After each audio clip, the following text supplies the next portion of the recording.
வணக்கம் ப்ரொஃபசர். எப்படி இருக்கீங்க? வணக்கம் சிஸ்டர், நல்லா இருக்கீங்களா? நல்லா இருக்கேன். நீங்க எப்படி இருக்கீங்க? நல்லா இருக்கேன். மதுரையில எப்படி 2வது இடம் வந்தீங்க? அந்த சூட்சுமத்தை முதல்ல சொல்லுங்க.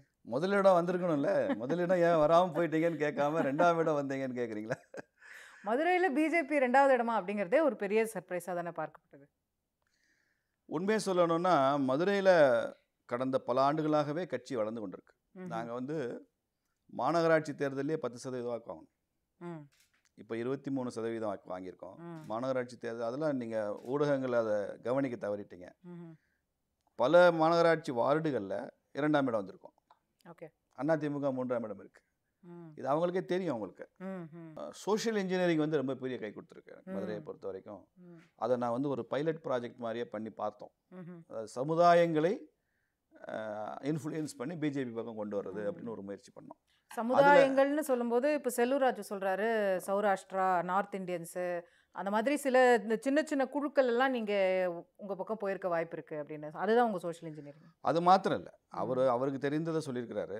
அவர் இன்னும் கூட அந்த ஓட்டிங் பேட்டர்ன் எடுத்து அந்த 1800 பூத்தையும் அனலைஸ் பண்ணி பார்த்தாருன்னா எல்லா சமுதாயங்களுமே பிஜேபிக்கு ஓட்டு போட்டிருக்காங்கன்னு தெரியும்.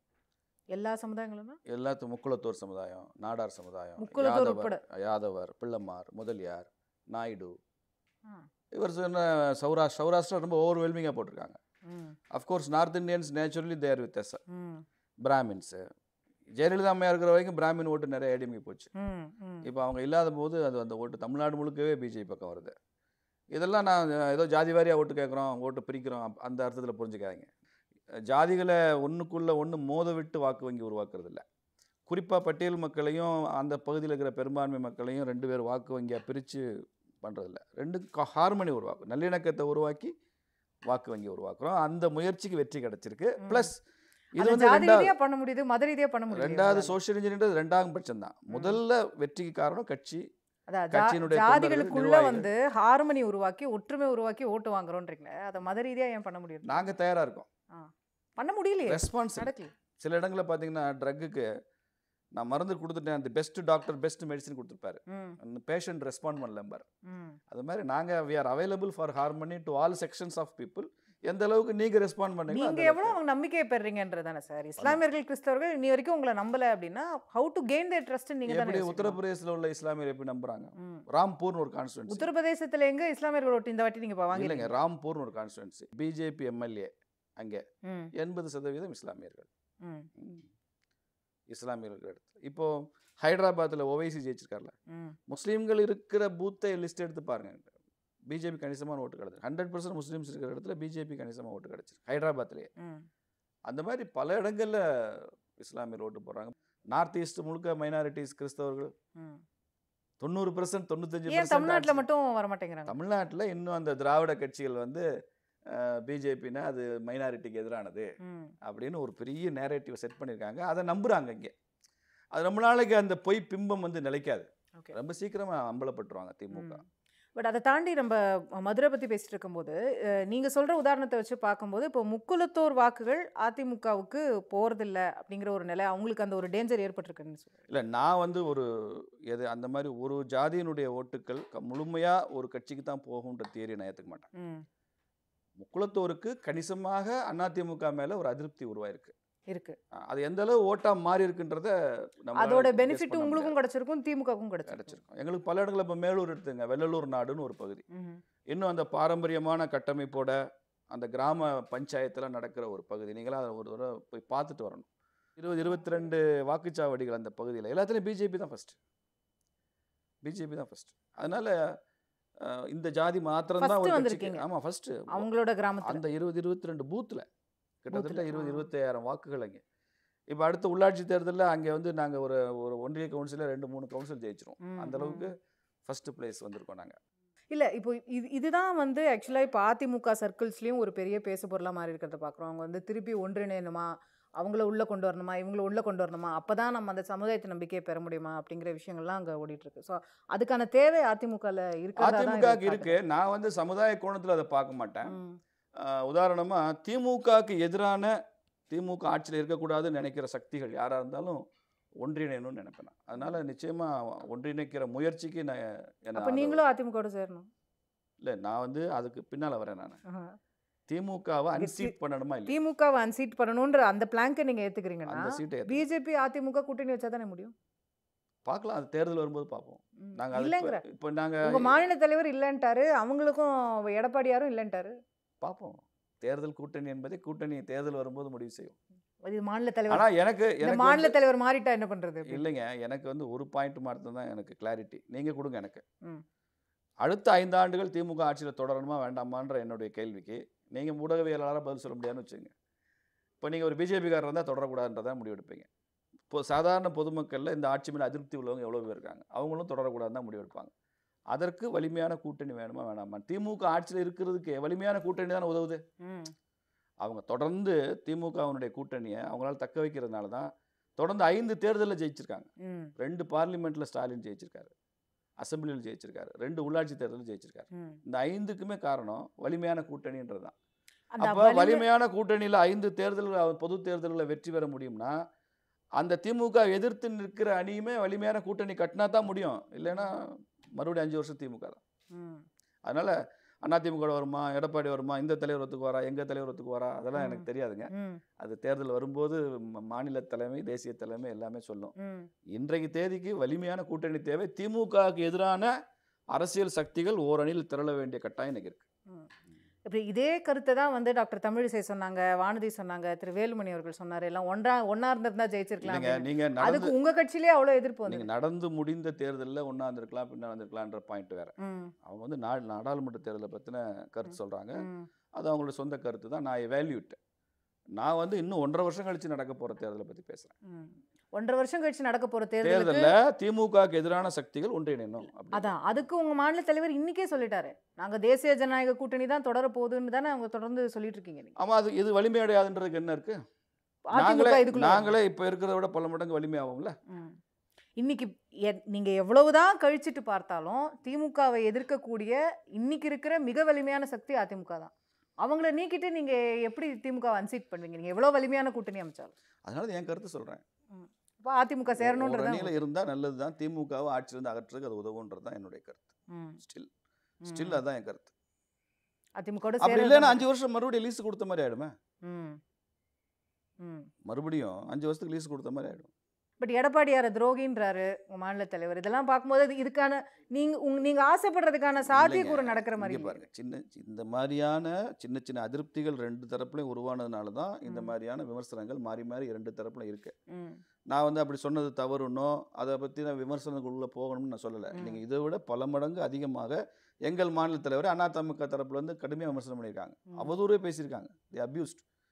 நேற்று வரைக்கும் பல அதிமுகவுடைய முன்னாள் அமைச்சர்கள் வந்து இது நோட்டா கீழே ஓட்டு வாங்குற கட்சி, பூத்துக்கு ஒரு ஏஜென்ட் போட முடியுமான்னு பாருங்க, பிஜேபி தயவு எங்களுக்கு வேண்டியதில்லை, தயவு இல்லாமலே நாங்கள் 40 சீட்டும் ஜெயிப்போம், இப்படிலாம் பேசினவங்க இருக்காங்க.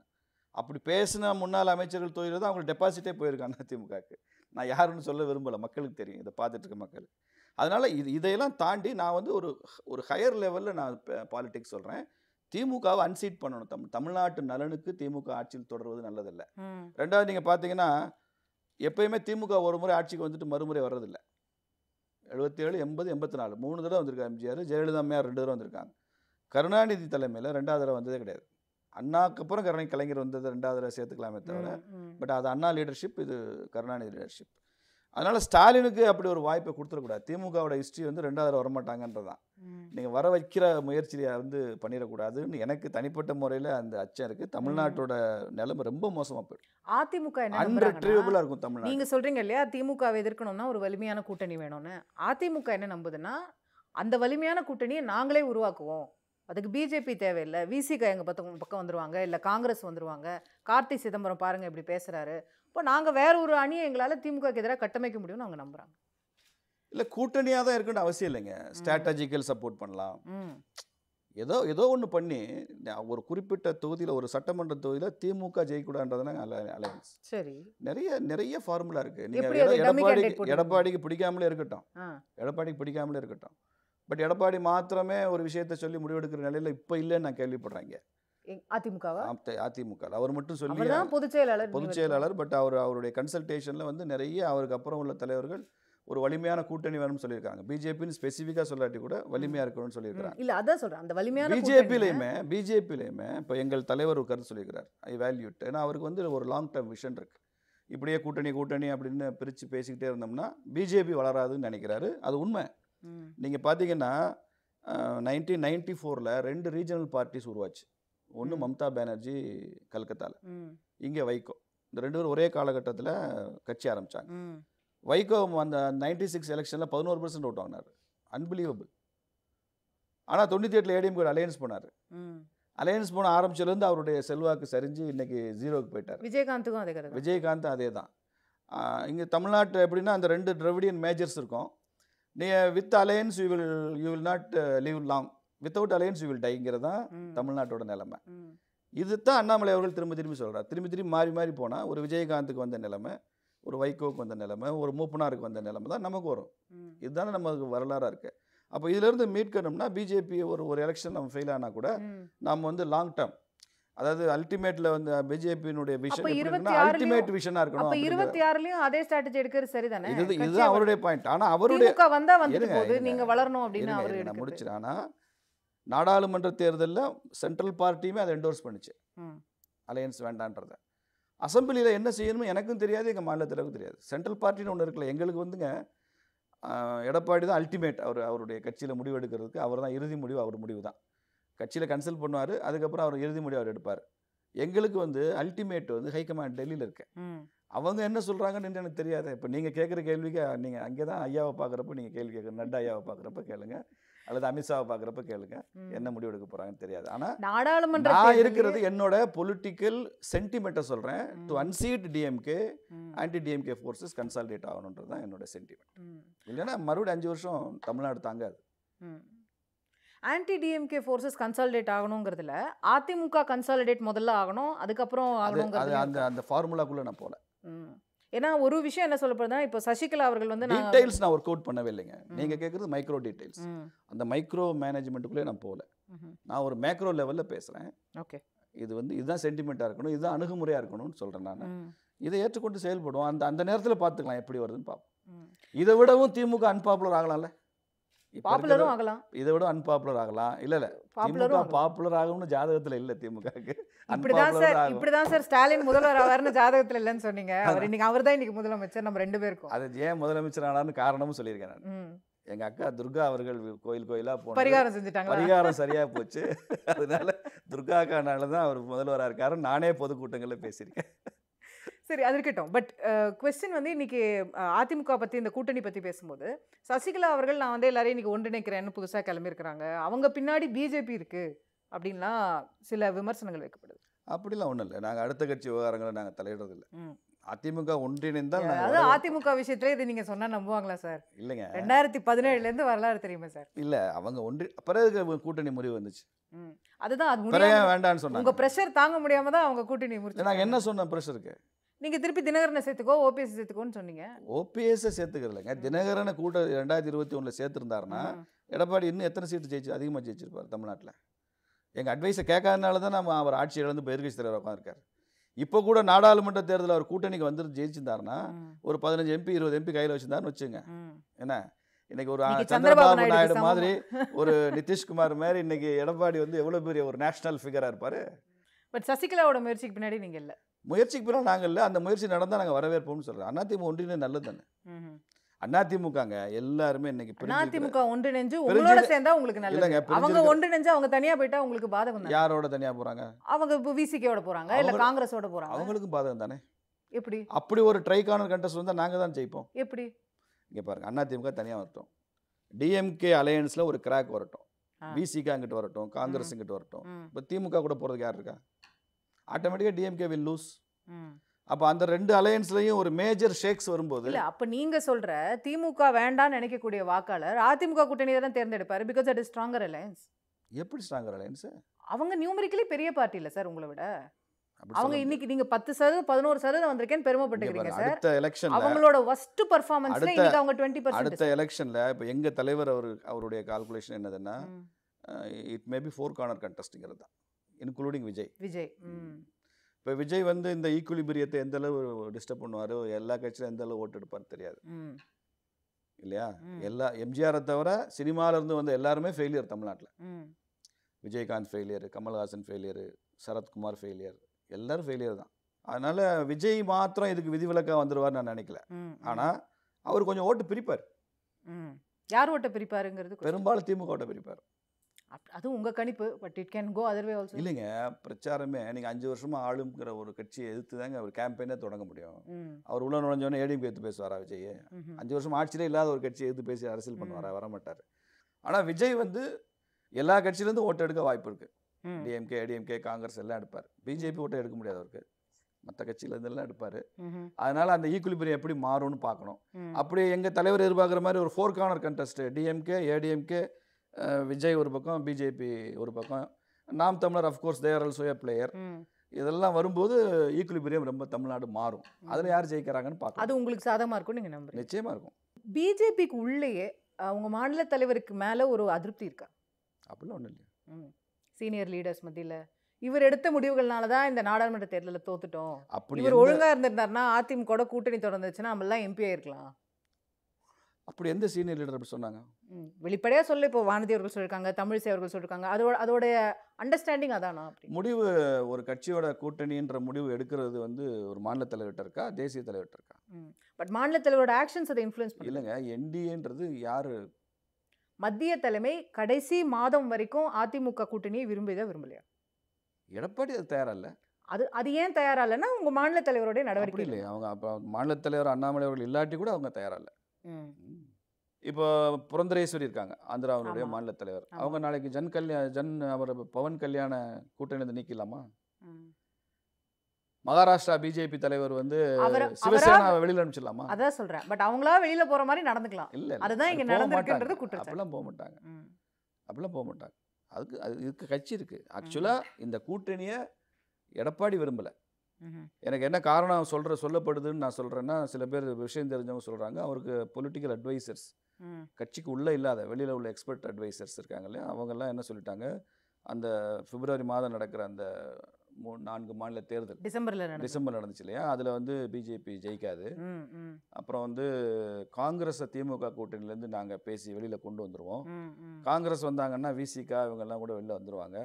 இது உடஞ்சி ஒரு புது கூட்டணி வரும். நீங்கள் பிஜேபி கூட வச்சுருந்தீங்கன்னா இந்த அலையன்ஸ் அமையாது. அப்படி உருவாகிற போது மறுபடியும் டெல்லியில் வந்து இந்த தடவை மோடி ஜெயிக்க மாட்டார். நாடு முழுக்க அவருக்கு எதிர்ப்பு அலை இருக்குது. அதனால் அவர் 3rd டைம் பிரைம் மினிஸ்டர் ஆக மாட்டார் மோடி. உங்களுக்கு ஒரு பெரிய செல்வாக்கு டெல்லியில் உருவாயிரும், நீங்கள் அதை நோக்கி பிளான் பண்ணுங்கன்னு சொல்லி தான் அவர் அந்த மாநில தேர்தலுக்கு முன்னாலேயே பிஜேபியை விட்டு வெளில வந்தது அப்படின்னு சொல்கிறாங்க. கேள்விப்படுறேன். இது உண்மையாக கணக்கெல்லாம் தப்பாக போயிடுச்சு. அந்த எல்லா கணக்கும் தப்பாச்சு. அந்த மாநில தேர்தல்களில் பிஜேபி ஜெயிச்சது, மோடி 3ஆம் முறை பிரதமர் ஆயிட்டாரு, காங்கிரஸ் இவரோட வந்து சேரல, கடைசி வரைக்கும் வெயிட் பண்ணார். காங்கிரஸ் கூட்டணி வந்துரும்னு வெளிப்படையாக பேச ஆரம்பிச்சாங்க. காங்கிரஸ் வந்தால் வரவேற்போம்னு பேசினாங்க மீடியாவில். இல்லை அவங்க 2 தேசிய கட்சியோடையும் கூட்டணி இல்லைன்னு இல்லைங்க, காங்கிரஸை வரவேற்றாங்க. ஒரு அமைச்சரே பேசினார், நான் அந்த பேட்டியை உங்களுக்கு அனுப்புகிறேன். பேசினாங்க, எதுவும் ஒர்க் அவுட் ஆகலை. கடைசியாக தனித்து விடப்பட்ட நிலையில் பாட்டாளி மக்கள் கட்சி தேமுதிக கூட எங்கள் கூட வர பயணிக்கிற நேரத்தில் என்ன விலை கொடுத்தும் நீங்கள் அட்லீஸ்ட் தேமுதிக தக்க வைக்கணும், இல்லைன்னா அதிமுக தனிமை பெற்றுச்சுன்ற பேர் வந்துடும்னு கடைசி நேரத்தில் they were very panic. Edappadi was panic in last minutes. எப்படியோ தேமுதிகவை தக்க வச்சாங்க. அதுக்கு என்ன விலை கொடுத்தாங்கன்னு தெரியாது எனக்கு. நிறைய சீட்டு பாமக என்ன விலை கொடுத்தீங்க? நிறைய சீட்டு கொடுத்தோம். அதுதான் அவங்க கேட்ட சீட்டு கொடுத்தோம். 10 கேட்டாங்க. அதுதான் விலை. விலைன்னா பணமாக தான் இருக்கணும் அவசியம் இல்லையா. கேட்ட சீட்டு கொடுத்துட்டாலே விலை தான். பாமக 10 சீட்டு கேட்டாங்க, 10 கொடுத்தாச்சு. இப்போது மாநில தலைமை பற்றி தான் நம்ம பேசிகிட்டு இருந்தோம். இப்போ நிறைய அலிகேஷன்ஸ். இப்போது திருச்சி சூர்யான்னு ஒருத்தரை கட்சி விட்டு நீக்கினீங்க. அவர் வந்து அண்ணாமலை இவ்வளோ கோடி சொத்து சேர்த்துருக்காரு, அவர் வந்து திமுகவோட வந்து லிங்க்ல இருக்காரு அப்படின்னு ஏகப்பட்ட விமர்சனங்களை உங்கள் மாநில கட்சியில் யாரும் அதை நம்பலையா? மக்களுமே யாரும் நம்பலன்னு நீங்கள் சொல்கிறீங்க. But very serious allegation. இங்கே பாருங்க, கட்சிக்குள்ளே யாராவது ஒருத்தர் இந்த மாதிரி மாநில தலைவர் மேலே அலிகேஷன் வருது, அதை வந்து விசாரணை பண்ணணும். கட்சிக்குள்ள டிசிப்ளின் கமிட்டிலாம் இருக்கு. ஒருத்தர் தவறு செய்கிறாருன்னா அதை விசாரணைக்கு வரணும். அப்படி யாராவது பேசினாங்களா? இல்லை தேசிய தலைமையிலேருந்து இந்த மாதிரி மாநில தலைவர் மேலே ஒரு வெளிப்படை அலிகேஷன் சொல்கிறாங்க, அதை என்னன்னு பார்க்கணுன்னு எது மேலேருந்து விசாரிச்சாங்களா? ஒன்றும் இல்லை. அது விசாரிக்க கூட இல்லை. அதை கட்சியிலேருந்து வெளியேற்றப்படுகிறார் ஒருத்தர். வெளியேற்றதுக்கு அப்புறம் தான் இந்த பேச்செல்லாம் பேசுகிறாரு. அதுக்கு உள்ளே இருந்துக்கிறப்ப அவர் பேசலை. வெளியேற்றினோடனே அவருக்கு ஒரு விரக்தி வந்திருக்கலாம், கோபம் வந்திருக்கலாம். அந்த கோபத்தின் வெளிப்பாடாக அதை பேசலாம், அவ்வளோதான். அதை தாண்டி இன்னும் பெருசாக அது முழுசாக போய் குற்றச்சாட்டு அதுவாக ட்ரெயின் ஆகிடும், அவ்வளோதான். இவர் சொல்லி தான் நான் டாக்டர் தமிழிசை எதிர்த்து பேசினேன், இவர் சொல்லி தான் நான் பிஜேபியில் சில மூத்த தலைவர்களை எதிர்த்து பேசினேன் அப்படின்னும் போது பிஜேபிக்குள்ளேயே தலைவர்களை இப்படி பயன்படுத்துறாங்களா தமிழிசை மேடமே அதை சீரியஸாக எடுத்துக்கலையே, நீங்கள் இவ்வளோ சீரியஸாக எடுத்துக்கிறீங்க? இல்லை அப்போ மூத்த தலைவர்கள் யாரும் அதெல்லாம் சீரியஸாக எடுத்துக்கலன்றேன், அவங்களே எடுத்துக்கலையே. கல்யாணராமனா இருக்கட்டும், இவரா இருக்கட்டும், மல்டிபிள் அலிகேஷன்ஸ் பிஜேபி தலைவர்களை எதிர்த்தே பிஜேபிக்குள்ள அரசியல் பண்றாங்க, வார் ரூம் வச்சிருக்காங்க, எங்களை எதிர்த்தே வந்து கருத்து போடுறாங்க சோஷியல் மீடியால. அப்போ இது வந்து மல்டிபிள் அலிகேஷன்ஸ் வருது, திருச்சி சூர்யா மட்டும் இல்லை. எங்கள்கிட்ட கோர் கமிட்டின்னு இருக்கு, கட்சியில் மையக்குழுன்னு ஒன்று இருக்கு. 3 மாதங்களுக்கு ஒரு தடவை இது கூடும், தேவைப்பட்டால் இடையில நீட் பேஸ்டாக கூடுவோம். அதுக்கு மாநிலத்தினுடைய பார்வையாளர்கள் வந்து அதில் கலந்துக்குவாங்க, நேஷ்னல் லீடர்ஸும் அதில் வந்து கலந்துக்குவாங்க. இதுவரை கலந்து கொள்ளப்பட்ட எந்த கூட்டத்திலையும் இந்த மாதிரி விஷயங்கள் அங்கே எல்லாமே விவாதத்துக்கு வரும். அதில் அரசியல், கூட்டணி, அது இது எல்லாமே விவாதிக்கிற இடம் வந்து மையக்குழு. மாநில தலைவர் தலைமை தாங்கி நடத்துவார்னு வச்சுங்க.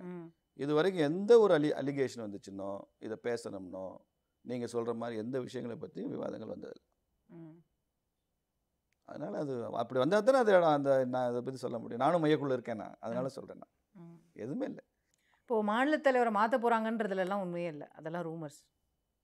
அவருடைய டேர்ம் வந்து 2021 அப்புறம் 3 வருஷம், 24. இதில் இது 24ஓட அவருடைய முதல் டேர்ம் முடியுது. ஓகே, அதுக்கப்புறம் கட்சி மாநில தேசிய தலைமை நினச்சா அதை எக்ஸ்டெண்ட் பண்ணுவாங்க, அனதர் டேர்ம் எக்ஸ்டெண்ட் பண்ணுவாங்க. இல்லை ஒரு டேர்ம் முடிஞ்சிருச்சு மாற்றலான்னா மாற்றுவாங்க. ரெண்டுக்குமே முன்னுதாரணங்கள் நிறையா இருக்குது.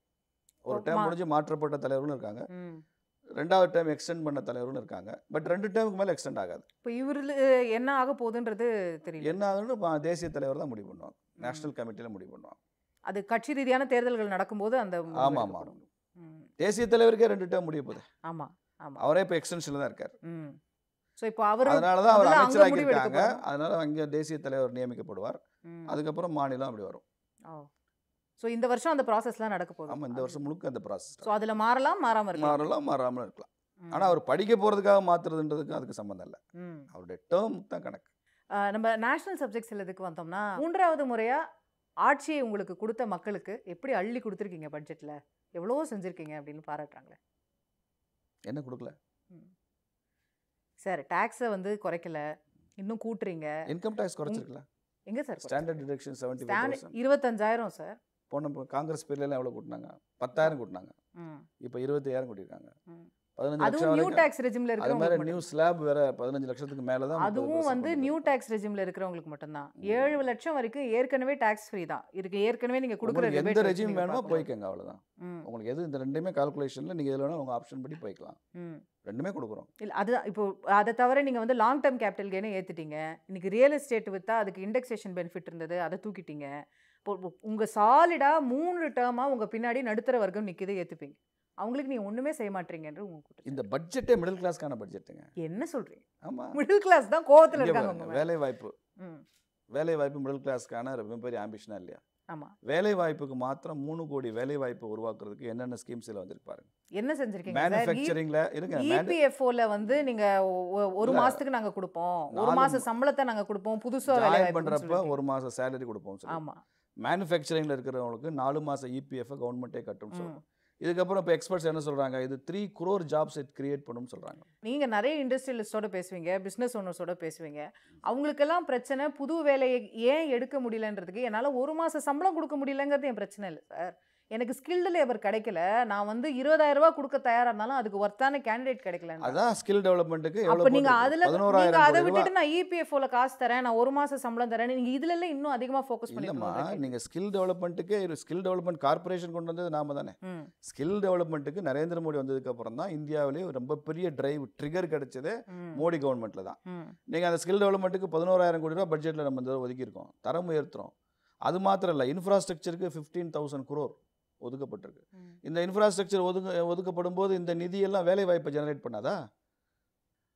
இது மாதிரி அடித்தட்டு மக்கள்னு சொல்லப்படுற மக்களுக்கு இப்போ மன்ரேகா இருக்கு, 60,000 கோடி லாஸ்ட் இயர் அலோகேஷன், இந்த 86,000 கோடி கொடுத்துருக்காங்க. இது எல்லாத்துக்கும் பெரிய அளவில் அலோகேஷன் பண்ணியிருக்கு, எக்ஸலண்ட்டாக பண்ணியிருக்காங்க ஃபினான்ஸ் மினிஸ்டர். நீங்கள் இப்போ கேபிட்டல் கெயின் டேக்ஸ் சொன்னீங்க, கேபிட்டல் கெயின் டேக்ஸ்லங்க இப்போ பாருங்கள் இண்டெக்ஸேஷன் சொன்னீங்க. இந்த இண்டெக்ஸேஷன்னால இந்த கால்குலேஷனில் எவ்வளோ காம்ப்ளிகேஷன் இருக்குன்னு சொல்லி திருப்பி அப்பீல் போயிட்டு இருந்துச்சு ஃபினான்ஸ் மினிஸ்டருக்கு. இது வந்து 5 வருஷமாக இருக்குது இண்டெக்ஸேஷன் பிரச்சனைங்க. அதனால இப்போ அதை வந்து ரேஷனலைஸ் பண்ணியிருக்காங்க. இப்போ எப்படி ஜிஎஸ்டி வரும்போது ஜிஎஸ்டியோட நோக்கம் அரசாங்கத்துக்கான வரி வருவாயை கூட்டுவதற்கு அல்ல, ரெவென்யூ நியூட்ரல் அப்படிங்கிறது தான் அந்த வார்த்தை. அதே மாதிரி தான் இந்த கேபிட்டல் கெயின் டேக்ஸ்லையுமே ரெவென்யூ நியூட்ரல் அப்ரோச். நீங்கள் வந்து இண்டெக்ஸேஷனை எடுத்துட்டு அதுக்கு பதிலாக கேபிட்டல் கெயின் டேக்ஸ் 20% இருந்ததை 12.5% கொண்டு வந்திருக்கு. நீங்கள் இதை கால்குலேட் பண்ணி பார்த்தீங்கன்னா பெரிய டிஃபரன்ஸ் இருக்காது. மார்ஜினல் இன்க்ரீஸ் இருக்கும் அல்லது மார்ஜினல் டிக்ரீஸ் இருக்கும், அவ்வளோதான். பட் இது அரசுக்கு வரி வருவாயை பெருக்குவதற்காக கொண்டு வரப்பட்டதல்ல. இந்த டாக்ஸேஷன்ங்கிறது ரேஷனலைஸ் பண்ணுறதுக்காக கொண்டு வந்தது. இல்லை, பெருக்காதுன்னு நீங்கள் சொல்கிறீங்க. ஆனால் நீங்கள் வந்து இன்னைக்கு நீங்கள் சொல்கிற நடுத்தர வர்க்கம் ஆவரேஜாக அவங்க வந்து ஒரு கட்டத்துக்கு அவங்களுடைய குடும்பத்தை உயர்த்தி வரும்போது முதல்ல அவங்க பண்ணுற இன்வெஸ்ட்மெண்ட்டாக ரியல் எஸ்டேட் இருக்குது. நம்ம ஒரு வீடு வாங்கிடணும், இல்லை நமக்கு ஒரு குழந்தை இருக்குன்னா அந்த குழந்தை பேரில் ஒரு வீடு வாங்கி வச்சிடணும் அப்படிங்கிறது ஒரு சாதாரண இந்தியனுடைய மனநிலை. அப்படி நான் ஒரு 20 வருஷத்துக்கு முன்னாடி ஒரு லேண்ட் வாங்கி போட்டேங்க, அது என் பொண்ணு கல்யாணத்துக்காக வாங்கி போட்டேன், அந்த பொண்ணு கல்யாண வயசு வரும்போது அந்த லேண்டை விற்று நாங்கள் கல்யாணம் பண்ணுறோன்னு சொல்கிறவங்க எவ்வளோ பேர் இருக்காங்க. அப்படி 20 வருஷம் கழிச்சு விற்கும்போது இந்த இண்டெக்ஸேஷன் பெனிஃபிட்டை நீங்கள் நீக்கிறதுனால நான் கிட்டத்தட்ட டபுள் டாக்ஸ் கட்ட வேண்டியிருக்கு. 3 லட்ச ரூபாய் 4 லட்ச ரூபாய் கட்ட வேண்டிய இடத்துல 8 லட்ச ரூபா 9 லட்ச ரூபா வராதுமா சார். கணக்கு போட்டு எவ்வளோ எக்ஸ்பர்ட்ஸ் சொல்லியிருக்காங்க, நான் உங்களுக்கு வேணா அனுப்புறேன். நீங்கள் 1 லட்ச ரூபாய்க்கு ஒரு இடம் வாங்கினீங்கன்னு வச்சுங்க சார். நான் உங்களுக்கு உதாரணமே சொல்கிறேன். 2002லயோ 2004 அந்த மாதிரி காலகட்டத்தில் ஒரு 25 லட்ச ரூபாய்க்கு 20 லட்ச ரூபாய்க்கு ஒரு வீடோ பிளாட்டோ நான் வாங்கி போடுறேன். இன்னைக்கு 20 வருஷம் கழிச்சு நான் கல்யாணம் பண்ணுறேன், அப்போ நான் விற்கிறேன்னும் போது இன்னைக்கு அது 1 கோடி ரூபாய்க்கு மேலே போகிறதுக்கு வாய்ப்பு இருக்குது. அப்போது பழைய முறைப்படி கணக்கு இருந்தால் நான் 3.5 லட்ச ரூபா தான் டேக்ஸ் கட்டுவேன் லாங் டேர்ம் கேபிட்டல் கெயின். இன்றைய முறைப்படி இண்டெக்ஸேஷன் தூக்குன அப்புறம் 9 லட்ச ரூபா கட்ட வேண்டியது. இதை விட குறைஞ்ச கால்குலேஷன் நான் காமிக்கேன் உங்களுக்கு. அது வந்து அந்த ப்ராப்பர்ட்டியோட வேல்யூ பொறுத்து மாறலாம். அதான் சொல்கிறேன், நான் என்ன சொல்கிறேன், டிக்ரீஸ் இருக்குது இன்க்ரீஸ் இருக்குது. இப்போ உதாரணமாக எங்கள் ஏரியாவில் ஒருத்தர் சொல்கிறார், இந்த இண்டெக்ஸேஷனை எடுத்து விட்டதுனால அவருக்கு என்ன பெனிஃபிட். அவர் ஒரு இடம் வாங்கினது 1 லட்சம் ரூபாய்க்கு, இன்றைக்கி 1 கோடி ரூபாய்க்கு போகுது. சரியா? நீங்கள் இண்டெக்ஸேஷன் போட்டிங்கன்னா 3.5 டைம்ஸ் போட்டிங்கன்னா 3 லட்சம் 4 லட்சம் தான். அதுக்கு போடுற அந்த கேபிட்டல் கெயின் டேக்ஸ் மிச்சம் உள்ள 96 லட்சத்துக்கு 26%க்கும் நீங்கள் இண்டெக்ஸேஷன் எடுத்துட்டு 12%க்கும் இல்லை பழசில் 20%ல 20% இண்டெக்ஸேஷன் கேபிட்டல் கெயின் டேக்ஸ் வந்து 20%, வித்தவுட் இண்டெக்ஸேஷன் 12.5 போட்டு காமிச்சு எனக்கு வந்து இப்போ 50,000 1 லட்சமா குறையுதுன்னு கணக்கு காமிக்கிறாரு. என்னைக்குமேங்க ஒரு புது சிஸ்டத்துக்குள்ள போகிறப்ப ரேஷனலைஸ் பண்ணுறப்ப சிலருடைய கால்குலேஷன் அது கூட காமிக்கும், சிலருக்கு குறைச்சி காமிக்கும். பட் அல்டிமேட்லி நீங்கள் புரிஞ்சு கொள்ள வேண்டிய விஷயம் என்னென்னா, இது வந்து அரசுக்கு வருவாய் உருவாக்குவதற்கு பண்ணலை கேபிட்டல் கெயின் டேக்ஸ், இது ரேஷனலைஸ் பண்ணியிருக்காங்க. ஏன்னா இண்டெக்ஸேஷனில் அவ்வளோ ப்ராப்ளம் இருந்தது. இது வந்து லாங் டேர்மில் நிச்சயம் பெனிஃபிட் கொடுக்கும். ஷேர் மார்க்கெட்ல உள்ள capital gain tax totally different. அதையும் கூட்டியிருக்காங்க, அதுல கூட்டியிருக்காங்க. பட் அதுல மிடில் கிளாஸ்க்கு என்ன பிரச்சனை?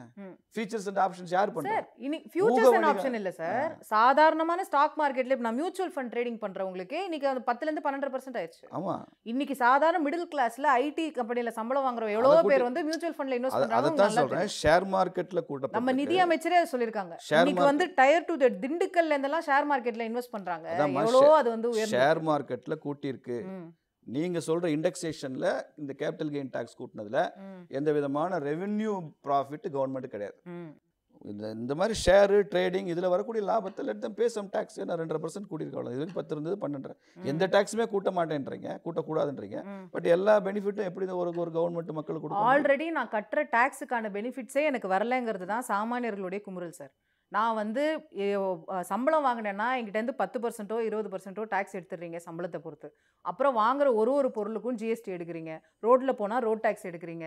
எல்லா விஷயத்துக்கும் நான் டேக்ஸ் கட்டிகிட்டே இருந்தேன்னா எனக்கு அதுக்கான சேவைகள் கிடைக்குதாங்கிறது. டேக்ஸே வாங்காமல் நிறுத்திடலாம் அப்படி கவர்மெண்ட் எப்படி? இல்லை சார், நான் வாங்குற டேக்ஸுக்கு இப்போ நீங்கள் ஸ்காண்டினேவியன் கண்ட்ரீஸ்லாம் உதாரணமாக சொல்லுவீங்க, அவன்லாம் 30% இன்கம் டேக்ஸ் எடுத்துருவான் தெரியுமா அப்படின்னு.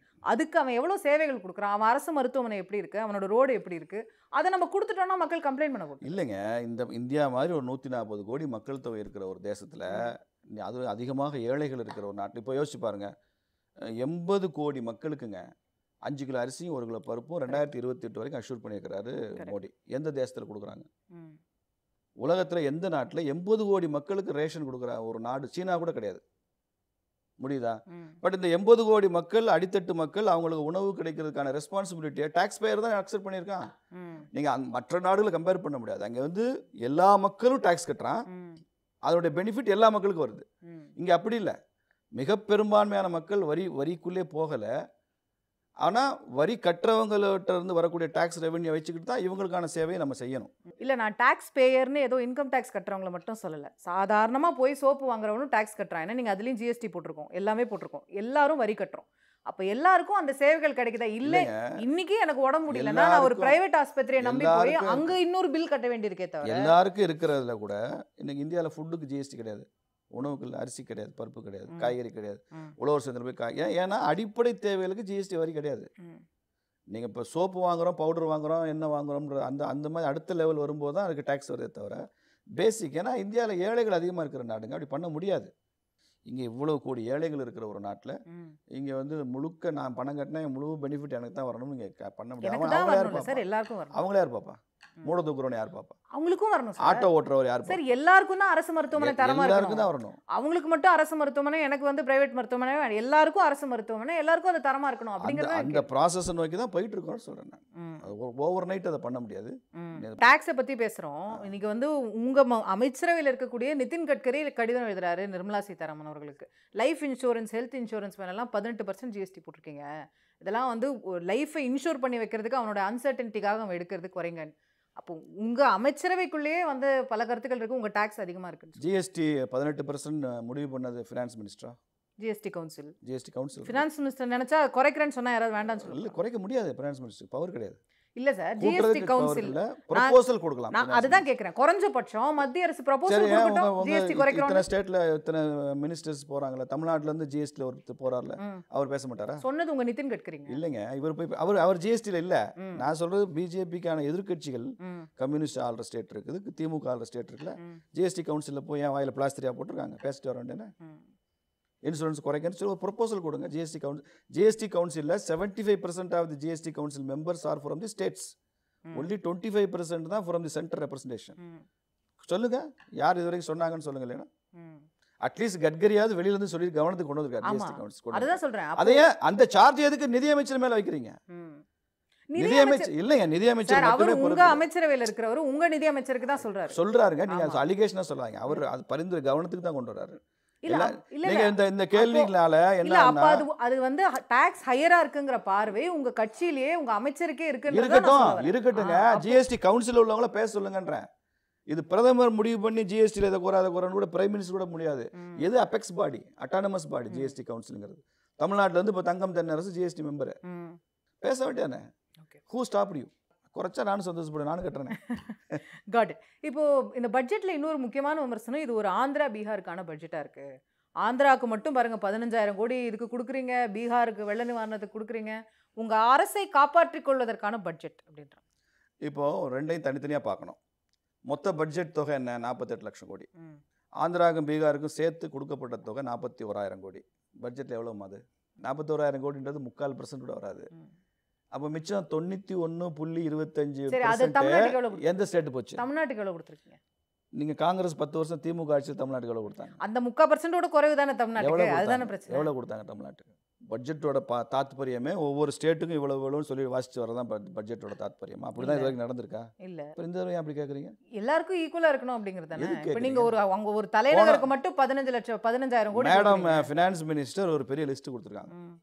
அதில் 2004 14 வரைக்கும் எந்த பட்ஜெட் உரையிலையும் 2004 18 ஸ்டேட்டோட பேர் நீங்கள் சொல்லலை. 2005 22 ஸ்டேட்டு பேர் நீங்கள் சொல்லலை அப்படின்னு வரிசையாக சொல்கிறாங்க.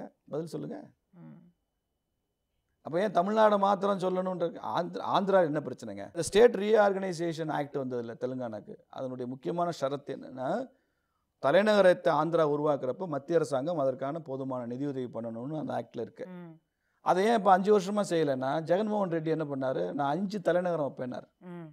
ஃபினான்ஸ் கேபிட்டலாக ஒன்று வைப்பேன், ஜுடிஷியல் கேபிட்டலாக ஒன்று வைப்பேன், அட்மினிஸ்ட்ரேட்டிவ் கேபிட்டலாக ஒன்று வைப்பேன்னு ஒரே குழப்பம் பண்ணி இந்த ஃபண்டையும் அவரால் வாங்க முடியல. அவர் கேட்டிருந்தால் அப்பயே கிடச்சிருக்கும். இப்போ நாயுடு வந்ததுக்கப்புறம் தான் அதில் ஒரு தெளிவு ஏற்பட்டு அமராவதி தான் தலைநகர்னு முடிவு செஞ்சு இப்போ அவர் கேட்குறாரு. அதன்படி அந்த 17,000 அரசாங்கம் கொடுத்துருக்கு. இது வந்து ஃபஸ்ட்டு இன்ஸ்டால்மெண்ட் தான். அந்த தலைநகருக்கான தேவைகள் அந்த ஆக்டில் என்ன சொல்லப்பட்டிருக்கோ அதுபடி கொடுக்கப்படும். பீகாருக்கான 26,000 கோடியில் அது பிரதானமாக அந்த வெள்ளத்தடுப்புக்காக தான் போயிருக்கு.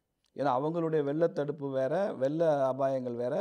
நீங்கள் சென்னையில் உருவாக்கின செயற்கை பேரிடர் வேறு. அது இயற்கை பேரிடர், இது செயற்கை பேரிடர். இங்கே இருந்தாலும் மக்கள் சாகுறாங்க. இல்லைங்க, ரெண்டையும் கம்பேர் பண்ணாங்க.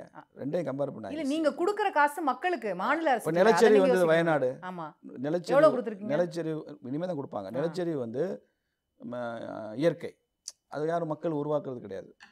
பிளான் பண்ணி நிலச்சரிவுலாம் தடுக்க முடியாதுன்னு வச்சுங்க. ஆனால் பீகாரில் அந்த 26,000ன்றது வெள்ளத்தடுப்புக்கு சேர்த்து இன்ஃப்ராஸ்ட்ரக்சருக்கு சேர்த்து நம்ம கொடுத்துருக்கோம். பிஜேபி ஆளுகிற இப்போ மகாராஷ்டிரா, குஜராத், ராஜஸ்தான், மத்திய பிரதேஷ் அப்படிலாம் நம்ம வந்து பி செலக்டடாக அப்படிலாம் கொடுக்கவே இல்லையா? இப்போ கேரளா பேர் இருக்கா, கர்நாடகா பேர் இருக்கா? அதுதான் சொல்றாங்க, நீங்க ஆள்ற மத்திய பிரதேஷ், ராஜஸ்தானுக்கெல்லாம் கொடுக்கல. ஆனா இந்த 2 பேரால தான் ஆட்சி நிக்குதுன்றதுனால இந்த 2 பேருக்கு இல்லை, கேபிட்டல் கொடுத்தாகணும். They have to rebuild their capital. Amaravati கொடுத்தாகணும், ஆக்டில் இருக்கு. இப்போ நாடாளுமன்றத்தில் ராகுல் காந்தி பட்ஜெட் பற்றி பேசிய விஷயங்கள், அவர் வந்து எடுக்கிற ஸ்டாண்டு, இப்போ குறிப்பாக இந்த 3வது டேர்மில் அவங்க கொஞ்சம் வலுவான விஷயங்களை முன்வைக்கிறாங்க, ஆப்போசிஷன் ஸ்ட்ராங்கராக இருக்காங்கன்னு ஏற்றுப்பீங்களா? என்ன வலுவான, அவ்வளோ சப்பையாக பேசுகிறாங்க, சத்தமாக பேசுகிறாங்க. என்ன சார் சொல்றீங்க? நம்ம ஜனநாயக சக்கர வியூகம்ங்கிறாரு, அபிமன்யுங்கிறாரு. இந்தியன் டெமோக்ரஸி வந்து என்னன்னா, இது வந்து high decibel democracy. Indian democracy நீங்கள் சத்தமாக பேசுனீங்கன்னா சரியாக பேசுகிறீங்கன்னு அர்த்தம். அப்படிதான் ஒரு காலத்துல அருண் ஜேட்லி, சுஷ்மா ஸ்வராஜ் எல்லாம் பேசிட்டு இருந்தாங்க. இப்போ ராகுல் காந்தி சத்தமா சவுண்ட் விட்டீங்கன்னா உண்மையாயிடுமா? ராகுல் காந்தி என்ன உண்மை பேசினார் சொல்லுங்க? எல்லாம் போய். மோடி வந்து அவர் வந்ததுக்கு அப்புறம் தான் அந்த மோடின்ற ஜாதியை ஓபிசி பட்டியலில் சேர்த்தாரு குஜராத் அப்படின்னு சொன்னார். தேர்தல் பிரச்சாரம் சொன்னார். அது 96ல சேர்த்தது. உதாரணத்துக்கு அதை சொல்றேன். அது மாதிரி ரஃபேல்ல வந்து ஊழல் நடந்துச்சு. ஆமா, ரஃபேல்ல வந்து ஊழல் நடந்ததுன்னு நீதிமன்றமே சொல்லிடுச்சு அப்படின்னு சொன்னாரு. நீதிமன்றத்தில் போய் மன்னிப்பு கேட்டாரு. மன்னிப்பு கேட்டால ராகுல். இப்படி எத்தனை பொய்.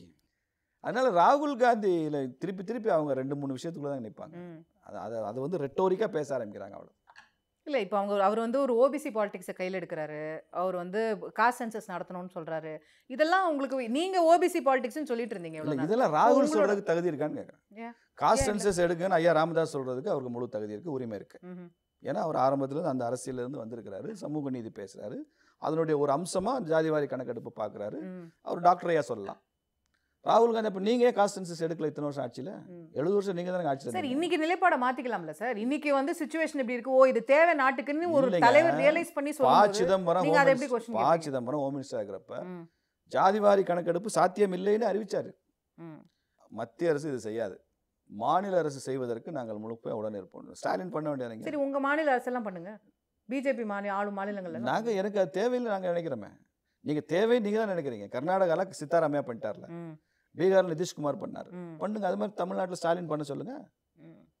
ஏங்க, நீங்க ஆட்சி செய்யற இடத்துல பண்ண மாட்டீங்களா? உங்க அஜெண்டா ஜாதிவாரி கணக்கெடுப்புன்றது உங்க அஜெண்டா, நீங்க பண்ண மாட்டீங்க. எங்களையும் அவர் பொறுத்துறீங்க. எங்க அஜெண்டாவில் நாங்க சொல்லவே இல்லை, எங்க தேர்தல் அறிக்கையில சொல்லவே இல்லை. அனுராக் தாக்கூர் என்ன பதில் சொல்றாரு? ஜாதியே தெரியாதவர்கள் ஜாதி கணக்கெடுப்பு பத்தி பேசுறாங்க அப்படிங்கிறாரு. இதெல்லாம் வந்து ஒரு நாடாளுமன்றத்தில் பேச வேண்டிய மொழியா? அது கேள்விக்குள்ளாதுல. நாடாளுமன்றத்தில் பேச வேண்டிய மொழியானா நீங்க ராகுல் காந்தி எல்லாம் பேசவே முடியாது. ராகுல் அப்படி என்ன அன்பார்லிமெண்ட்ரி என்ன சொல்லிட்டாரு ராகுல்? அனுராக் தாக்கூர் என்ன அன்பார்லிமெண்ட்ரி சொல்லிக்கிறாரு? இது வந்து ஒருத்தரை வந்து டீமீன் பண்ற, இன்சல்ட் பண்ற வார்த்தையை உங்களுக்கு தெரியல. அது உங்களுக்கு ஜாதியே தெரியாதவங்க, உங்க பின்புலமே தெரியாதவங்க எல்லாம் ஒரு பொலிட்டிக்கல் சட்டையரை எடுத்துக்கணுமே தவிர இது ஒரு பெரிய ஒரு ஸ்டேட்ஸ்மேனோட ஸ்டேட்மெண்ட் எடுத்துக்கூடாது. சட்டையர் சார், ஒரு ராகுல் காந்தியை குறிப்பிட்டு தான் அவர் சொன்னாருன்னு எதிர்கட்சிகள் பெரிய அமளி. அப்படியே வச்சுக்கோங்க. ராகுல் காந்தி போற இடத்துல ஒன்று சொல்றாரு. ராஜஸ்தான்ல போய் பிரச்சாரத்துல நான் கௌசல் பிராமணங்கிறாரு. அவர் பிராமணனா? ஒரு இடத்துல பூணூல் போட்ட பிராமணன்னாரு, இன்னொரு இடத்துல நான் கௌசல் பிராமணன்னாரு. அவர் பிராமணே கிடையாது சார். அவர் எதா வேணா இருந்துட்டு போட்டோம். ஹவு டஸ் இட் மேட்டர்ங்கிறது என் கேள்வி. அவர் எந்த ஜாதியா இருந்தா என்னங்கிறத என் கேள்வி. அவருக்கு ஜாதி இருக்கா இல்லையான்னு அனுராக் தாக்கூர் ஏன் கமெண்ட் பண்ணணுங்கிறத. ஒரு பொது வெளியில நான் பிராமணன் சொல்லிக்கிட்ட ஒரே தலைவர் ராகுல் காந்தி தானே. அவர் எந்த ஜாதியா இருந்தானே ஏன் ஜாதி சொல்றாரு? மற்ற தலைவர்கள் யாராவது அப்படி பேசியிருக்காங்களா? நான் ஒடுக்கப்பட்டவன், நான் வந்து மார்ஜினலைஸ்ட், அந்த மாதிரி விளிம்பு நிலை மக்கள் அப்படிதான் அந்த வார்த்தை பயன்படுத்துறாங்க. திருமாவளவன் கூட அவர் என்ன கம்யூனிட்டின்னு வெளிப்படையாக அவர் சொல்கிறது இல்லையா? ஒடுக்கப்பட்ட மக்களை நான் ரெப்ரசன்ட் பண்ணுறேன்னு சொல்கிறாரு. அவங்களுக்கான தலைவராக சாம்பியனாக இருக்கார், ஏற்றுக்கிறோம். நான் இந்த ஜாதி நான் பேசுகிறாரு இல்லையே. இவர் ஏன் பேசுகிறார் ராகுல் காந்தி? அதற்கான சட்டையர் அது. நீங்கள் அனுராக் தாக்கூர் சொன்னதை ஒரு சட்டையரை எடுத்துக்கிட்டிங்கன்னா நீங்களும் சிரிச்சுட்டு போயிருவீங்க, அவ்வளோதான்.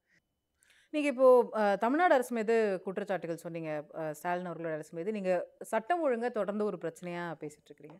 அதுக்கு எதிர்த்தரப்பு சொல்லக்கூடிய முக்கியமான வாதம், பிஜேபியில் தான் ரவுடிங்க பூரா இருக்காங்க, நீங்கள் அவங்களெல்லாம் சேர்த்து வச்சுட்டு நீங்கள் சட்டம் ஒழுங்கு பற்றி பேசலாமா? எங்கள் ரவுடிகள் இருக்கிறாங்கன்றதுக்கும் கொலை நடந்திருக்குன்றதுக்கும் சம வித்தியாசம் இல்லையா? ஒன்று இல்லை, பிஜேபியில் இருக்கிற ரவுடிகள் தான் போய் கொலை பண்ணாங்க. ஆமாம், சம்மந்தப்பட்டிருக்காங்க. இப்போ ஆம்ஸ்ட்ராங் கொலையில் உங்கள் அஞ்சலே தான் அரெஸ்ட் ஆயிருக்காங்க. ஆம்ஸ்ட்ராங் கொலை வழக்கில் அதிமுக சார்ந்த ரவுடியும் அரெஸ்ட் ஆயிருக்காரு, திமுக ரவுடியும் அரெஸ்ட் ஆயிருக்காங்க, தேமுதிகவும் இருக்காங்க. அது உண்மையிலே அந்த கொலை வழக்கில் எல்லா கட்சியும் இன்வால்வ் ஆயிருக்கும்ன்ற டவுட் வருது எனக்கு. எல்லா கட்சியும் இருக்கு அதில். இது எவ்வளோ சமமாக இருக்கீங்க பாருங்க. இந்த மாதிரி விஷயத்துல எல்லாரும் ஒன்றாயிருக்கீங்க. பிஜேபி ஏன் டார்கெட் பண்ணுறீங்கன்னு கேட்குறேன். உங்களுக்கு கூட பாருங்க வாயில நீங்க இருந்து அஞ்சலை பிஜேபி அஞ்சலைன்ற வார்த்தை தான் உங்களுக்கு வருது. நீங்க பிஜேபின்றதால உங்கள்கிட்ட நான் அதை தான் சார் கேட்பேன். நீங்க பார்ட்டி வித் டிஃபரன்ஸ், நாங்க தான் எல்லாத்துல இருந்தும் மாறுபட்டவர்கள்ன்றீங்க. உங்க கட்சியில நீங்க ரவுடிகளை தேடி தேடி சேர்க்கறீங்கன்னு குற்றச்சாட்டு வைக்கிறாங்க. அப்ப அதை எந்த உங்கள்கிட்ட கட்சியில கேட்கணும். சேர்க்கறது இல்லைங்க. ரவுடிகள் கட்சியில சேர்றத பிஜேபி விரும்பாது, அனுமதிக்காது. அப்ப எப்படி இவங்களை அது சேர்த்தீங்க? எல்லார்ட்டையும் நாங்க என்ன உங்க போலீஸ் ஸ்டேஷன்ல எஃப்ஐஆர் இருக்கான்னு கேட்டா வரோம். உங்களுக்கு கட்சியில பொறுப்பு கொடுக்குறோம்ல, பூத் கமிட்டி கிளை தலைவர் தான் ரொம்ப பேசிக் யூனிட். அந்த பொறுப்பு கொடுக்குறப்ப கூட நாங்க வந்து ஸ்கேன் பண்றோம். ஒரு பூத் கமிட்டி மெம்பருங்கிறது தான் ரொம்ப ரொம்ப ரொம்ப micro level responsibility of the party. அதில் ஒரு பொறுப்பு கொடுக்குறப்ப கூட நாங்கள் சேர்க்குறோம். உறுப்பினராக சேர்றதுங்கிறது அது வந்து ஒரு மாஸ் மூமெண்ட்டு. கட்சியில் உறுப்பினர் சேருங்க, அது சேருங்க, அல்லது அவங்களா வந்து கட்சி ஆஃபீஸில் வந்து நான் கட்சியில் சேர்றேன், இந்த இடத்துல வந்து எந்த கட்சியுமே ஃபில்டர் பண்ணாது. நாங்களும் அதை பண்ணுறதில்ல. சேர்ந்ததுக்கு அப்புறமா அவருக்கு ஒரு பொறுப்பு கொடுக்கணும் அப்படின்ற இடம் வரும்போது அவரை பற்றி விசாரிப்போம். எந்த கட்சியுமே ரொம்ப நோன் கிரிமினல் அப்படி தெரிஞ்சதுக்கப்புறம் அவன் தூக்கி உச்சத்தில் வச்சுலாம் கொண்டாட மாட்டாங்க. பிஜேபியில் உறுதியாக பண்ண முடியாது. நாங்கள் அப்படி பொறுப்பு கொடுத்து தெரிஞ்சு எடுத்து விட்டவங்க நிறையா இருக்காங்க. நிறைய பேரை மாற்றிருக்காங்க. மாற்றினவங்க பேர்லாம் நான் சொல்ல விரும்பல, அதனால சொல்கிறேன். நன்றி ப்ரொஃபசர். தேங்க்யூ.